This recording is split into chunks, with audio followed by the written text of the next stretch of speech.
Welcome back, everybody, to another episode of Sound Family Dwelling. I think I got it right this time, Mark. I'm feeling good about that. You did. Sound Family Dwelling. Nailed it. Yeah, awesome. We're in episode 3. Episode 3. Yeah, 3. Holy cow. Third time's a charm. How did we get here so fast? I don't know.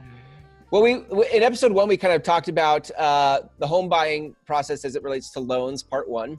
Yep. And in part 2, we got into like what happens after we submit a contract, what happens in the loan process then. And you're bringing us back now to the actual writing of the purchase and sale agreement. That's what we call it, the contract. That's right. Yeah. And we kind of outlined 4 sections. I'll give them here, but then you can walk us through all these 4 sections that you mentioned, yeah? Sure.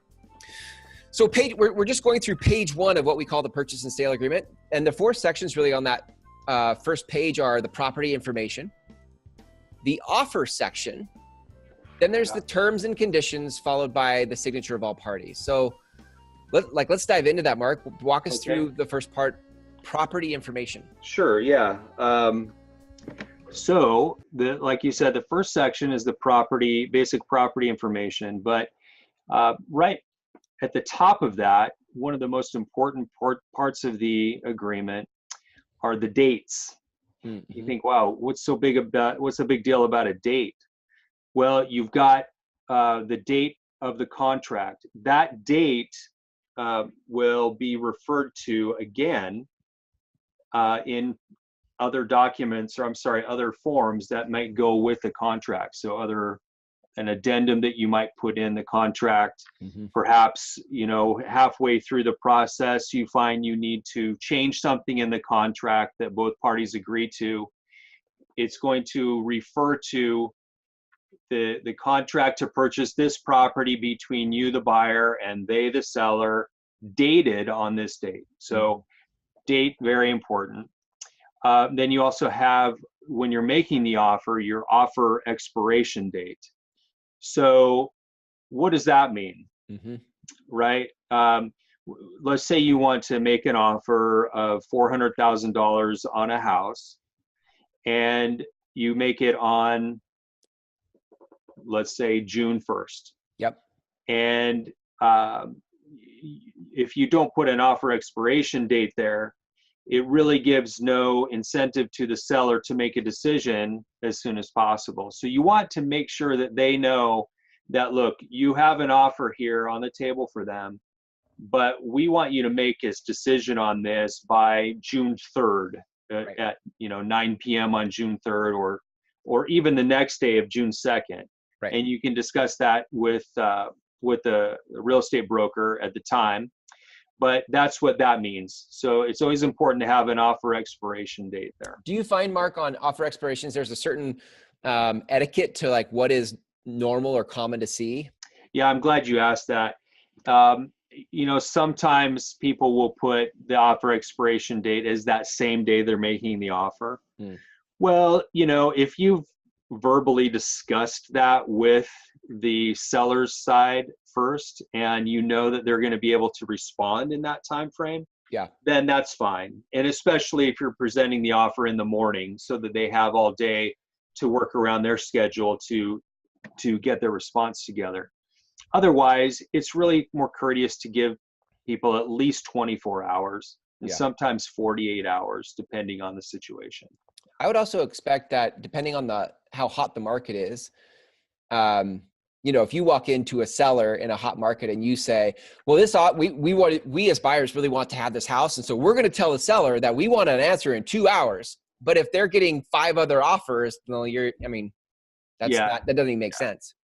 Yeah. You can do yourself a disservice if you put too quick of an expiration on there. Yeah. Okay, good.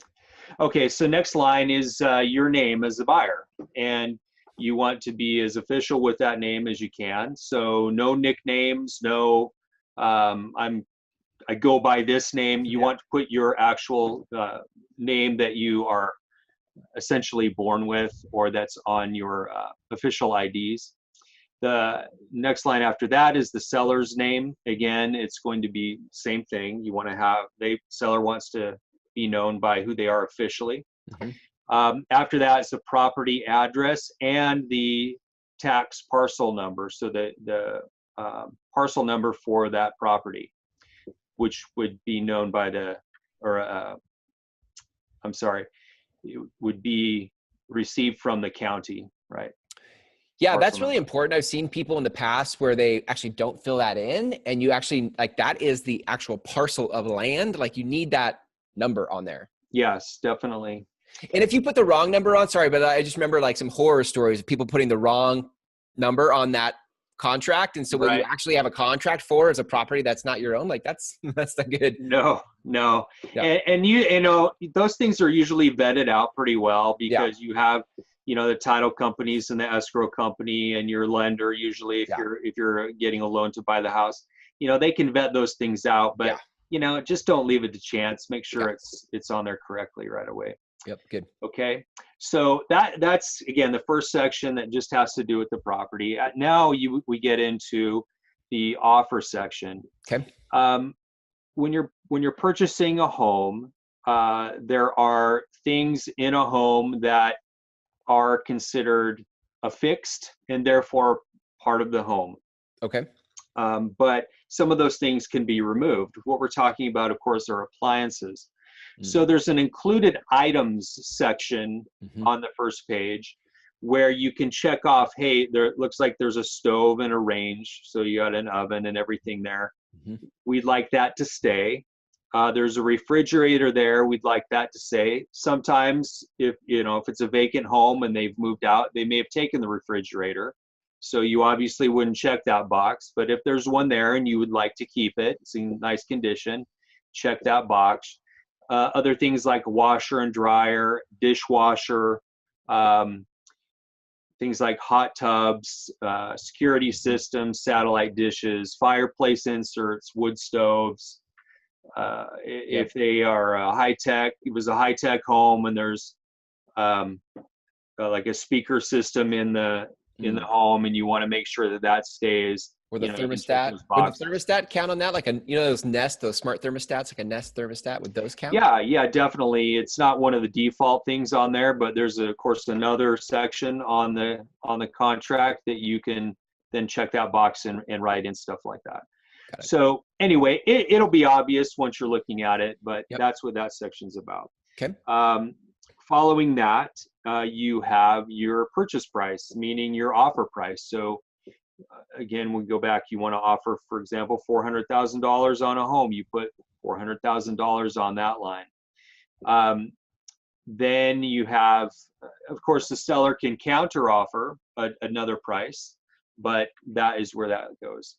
Following that, you put down your earnest money, how much earnest money you're going to offer.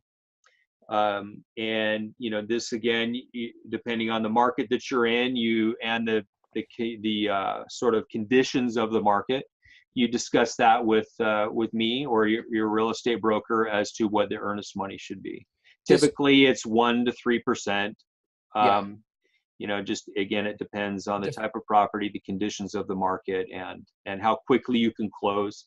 If you're going to close in 10 days, your earnest money you might get away with a little less than if you're going to close in 40 days. Right. What is earnest money, Mark? Just for those that don't know.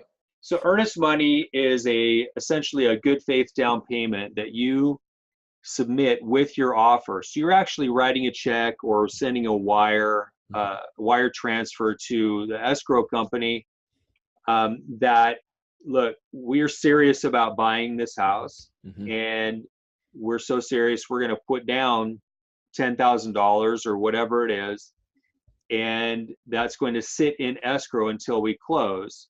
And then that, of course, that goes towards your costs to close. So it would be part of your down payment. If you're putting, 10% or 20% down, it would go towards your down payment.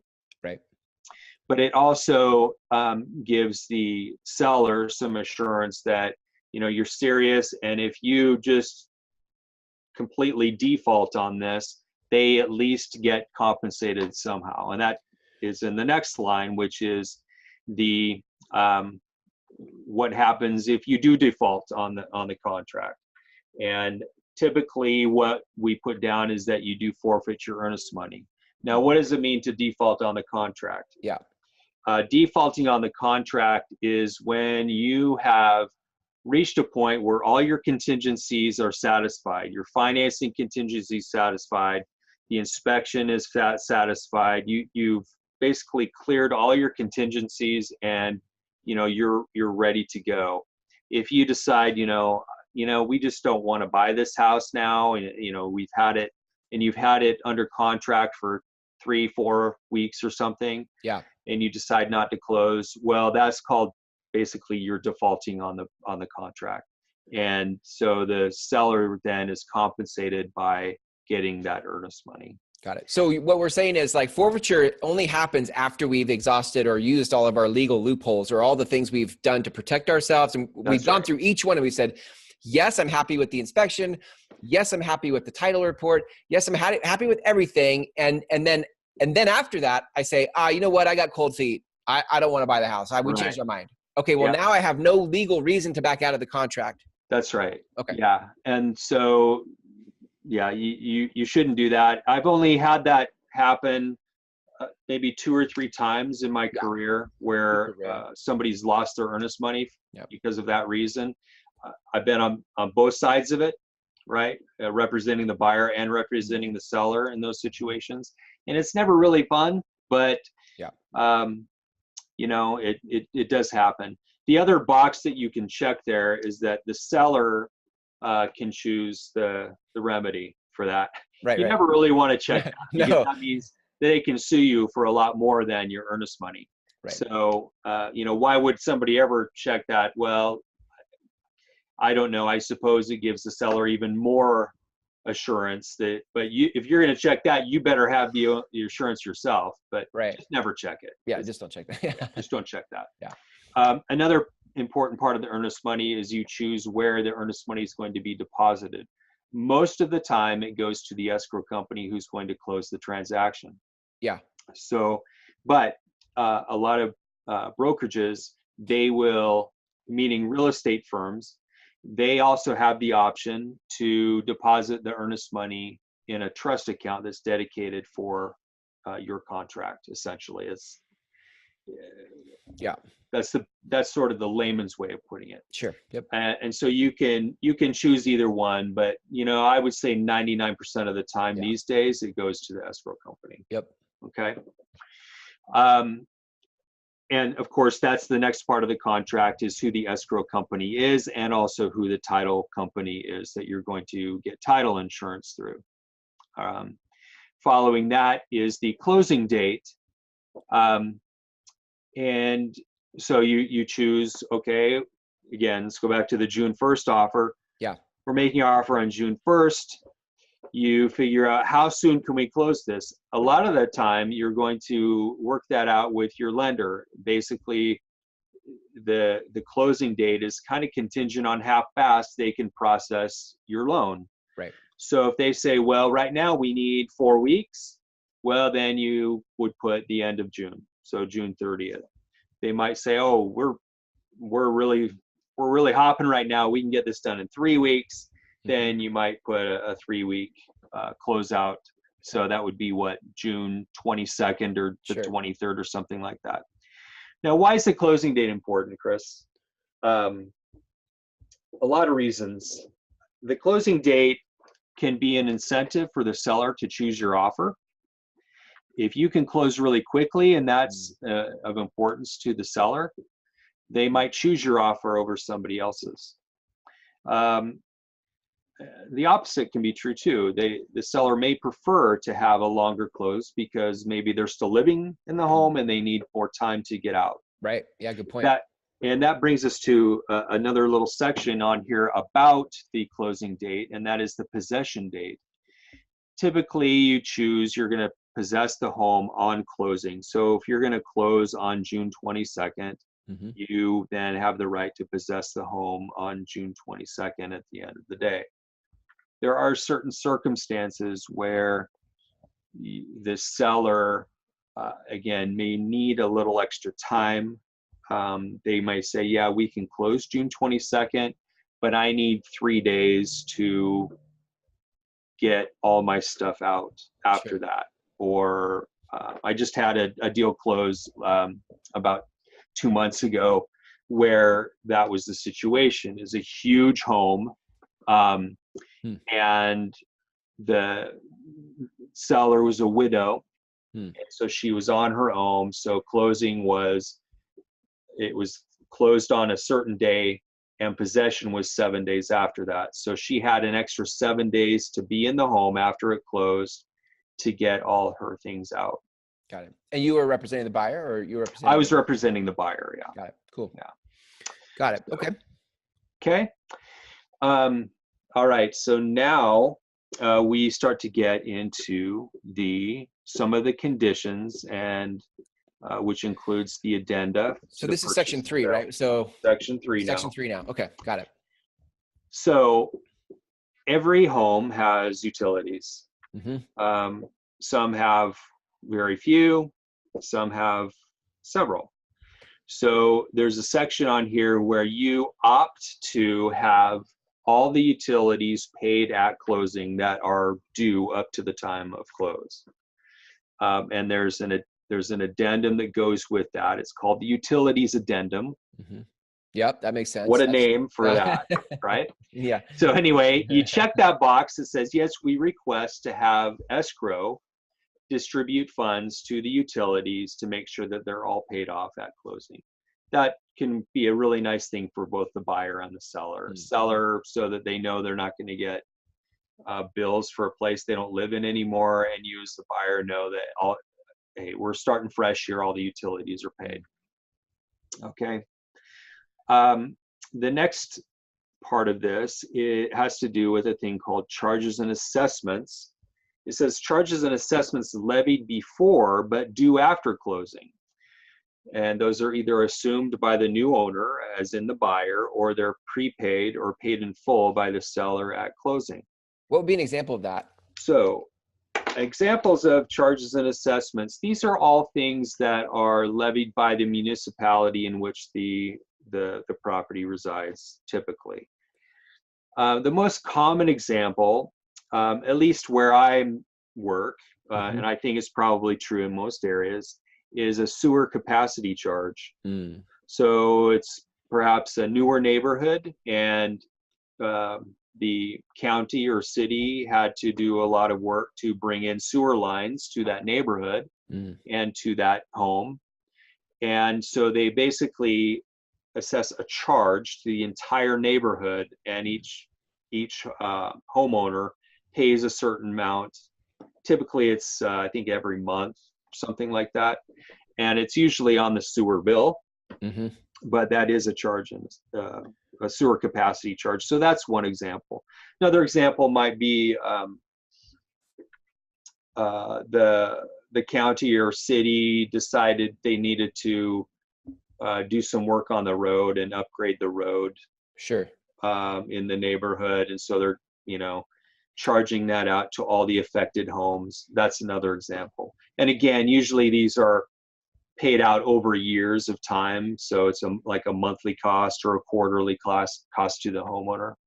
And so based on that item on the first page there, who pays that? The buyer or the seller? Like, who pays that? Well, you decide between, as you're in your negotiation.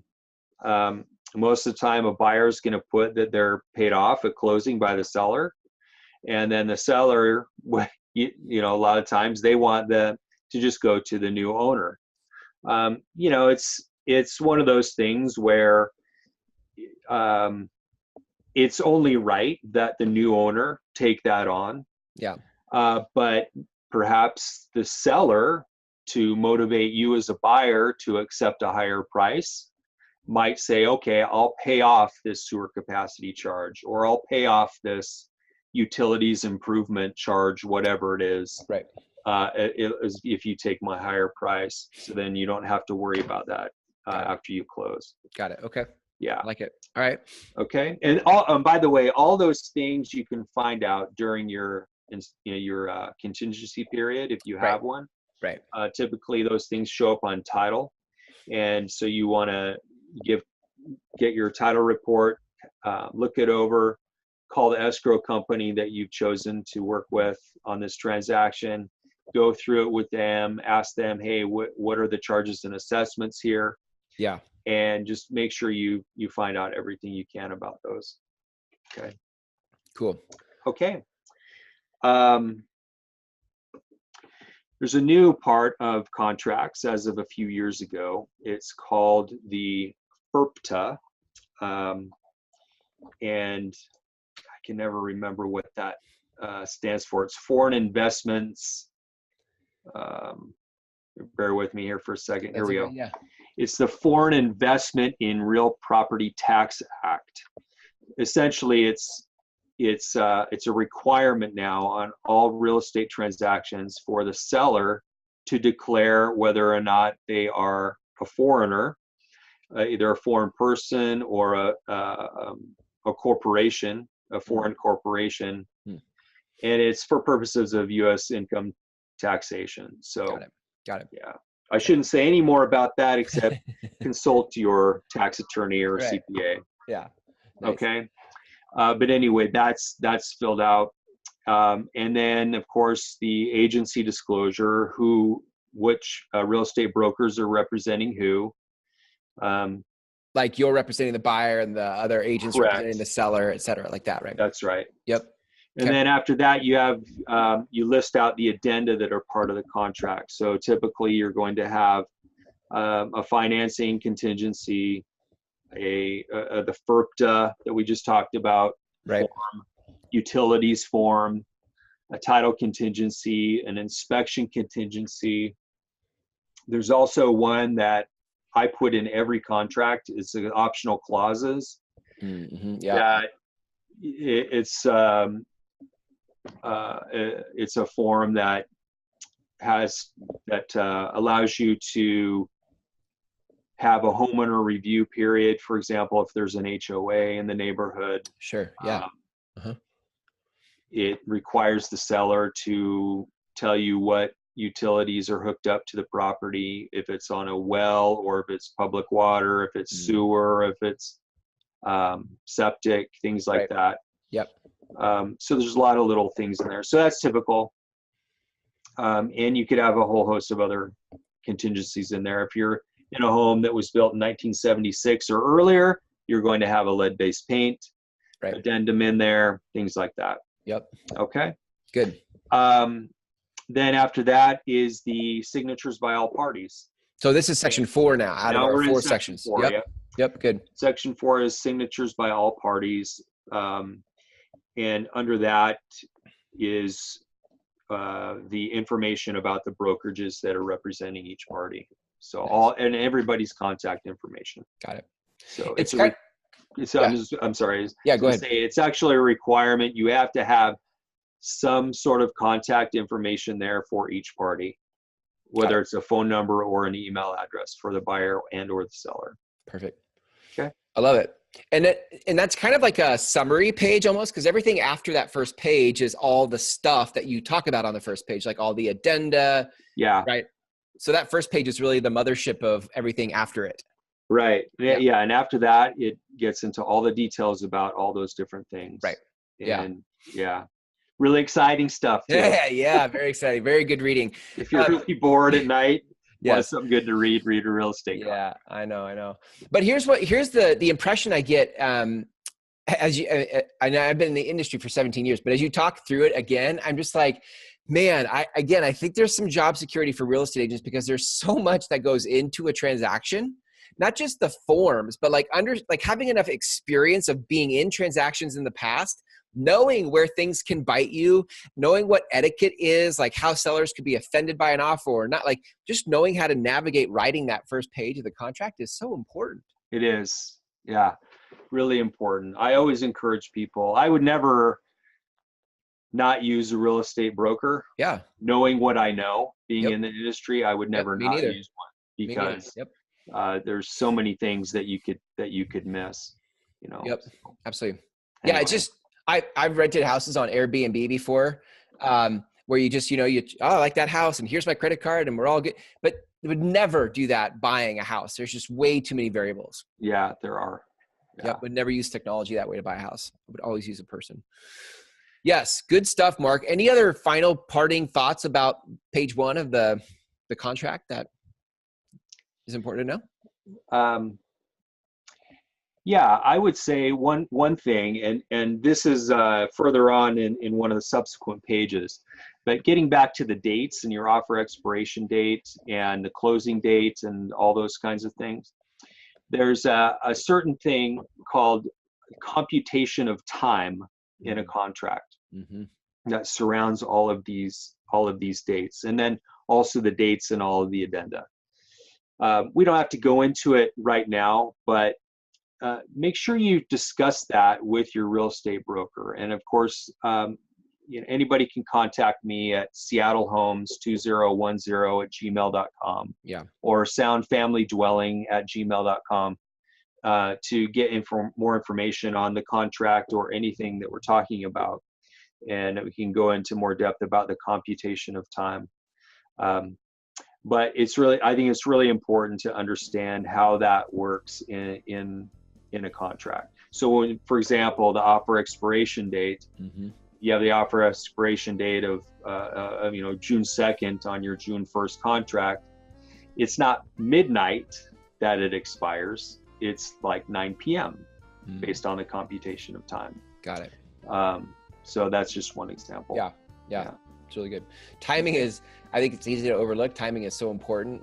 Business days versus like calendar days. Like there's a lot of stuff that's just come into play with these dates. And if you don't get it right, you could be out of house because your agent didn't know, whatever. But yeah, computation time's really important. Well, Mark, another great episode. I think I'm happy you're going through the details. I think a lot of people skip over these things, and this is really important for people to know going in. So another great episode. Yeah, I love details, sometimes to a fault. But they're important. Yeah, they're really important. Yeah. If I had to go into a transaction with somebody representing me, I'd want the guy that had, or the girl that had like attention to detail. Right? I mean, I can tell you the house I like. This house is great. I love it. But I want somebody in my corner who like knows the details. Right. For sure. Okay, Mark, great stuff. Thanks for a good episode. I'll catch you in the next one. All right. Thank you, Chris.